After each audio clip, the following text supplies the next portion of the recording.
వెహికల్లో major parts ఉంది. Front bumper, rare bumper. Front side ఉండేది ఫ్రంట్ బంపర్ ఇది. దాని తర్వాత వచ్చేది రేడియేటర్, దాని తర్వాత ఫ్యాన్, దాని తర్వాత వాటర్ పంప్, దాని తర్వాత ఇంజిన్ వస్తుంది. ఇంజిన్ తర్వాత మళ్ళీ క్లచ్ అసెంబ్లీ వస్తుంది, మళ్ళీ గేర్ బాక్స్ వస్తుంది, మళ్ళీ షాఫ్ట్ వస్తుంది.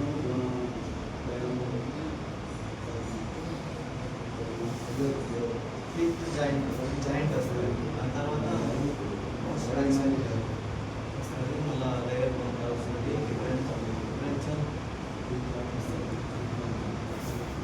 ఫ్రంట్ బంపర్ చేసే పని ఏదన్నా ఆపోజిట్ వెహికల్ ఏదైనా వచ్చినా కూడా సడన్గా ఇంజన్కి తగిలిపోకుండా దీన్ని ఆపుతుంది.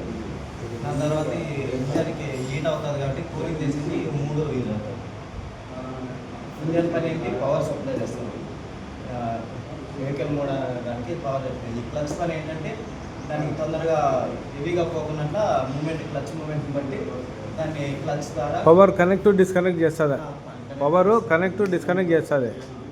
గేర్ బాక్స్ స్పీడ్ ముందుకు పోదా వెనక్కి పోదా దాన్ని బట్టి గేర్ బాక్స్ ద్వారా డిసైడ్ చేసుకోవచ్చు. ఇది ప్రొపెల్లర్ స్టాప్ పని ఏంటంటే దీనికి స్టాప్కి పవర్ సప్లై చేస్తారు. దీని పని ఏంటంటే స్పీడ్ బ్రేకర్స్ ఏమన్నా వచ్చినప్పుడు ఇది కాకుండా స్ప్లిట్ జాయింట్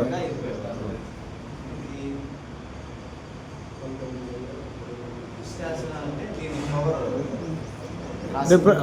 డిఫరెన్షియల్ అదే కంప్లీట్ అంటే రియర్ యాక్సిల్ అదే మధ్యలో ఉండేదాన్ని డిఫరెన్షియల్ అంటారు.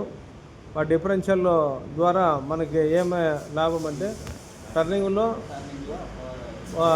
వీలు ఒక వీలు స్లో అయ్యి ఇంకొక వీలు స్పీడ్ కావడము,